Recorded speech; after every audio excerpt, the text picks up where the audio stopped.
2024 আবার রেকারিং ডেসিমেলের মতো ফিরে আসেন প্রশান্ত বর্মন খবরের শিরোনামে। ততদিনে তিনি কালচিনি থেকে চলে গেছেন রাজগঞ্জে। এইবারে তার কিছু সুন্দর উবাচ আমাদের সামনে উঠে আসে। 2024-এর ঘটনাটা কি, রাজগঞ্জের ভিডিও তখন প্রশান্ত বর্মন, এবং রাজগঞ্জে কিছু মহিলারা কাঁচা রাস্তা মেরামত কেন করা হচ্ছে না তার প্রতিবাদ করে অবরোধ করছিলেন, বিক্ষোভ দেখাচ্ছিলেন। ভিডিও সেখানে উপস্থিত। ভিডিও প্রশান্ত বর্মন সেই মহিলাদের উদ্দেশ্য করে বলেন, লক্ষ্মীর ভান্ডার পাচ্ছ তো, রাস্তাও পাবে, যাও বাড়ি গিয়ে রান্না করো।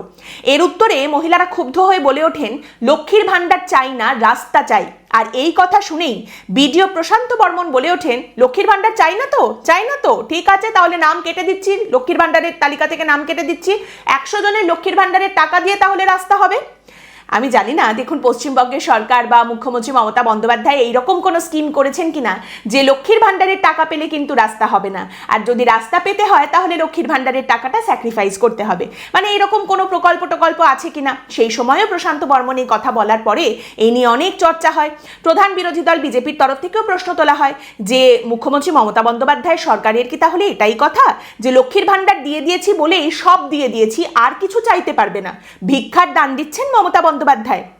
দেখুন, মমতা বন্দ্যোপাধ্যায় বা তার সরকার এরকম কিছু না বললেও দাবাং প্রশান্ত বর্মন তিনি প্রশাসনের ওপরে উঠেও এরকম কিছু কথা হয়তো সামনে রাখতেই পারেন, এতে দোষ কি আছে।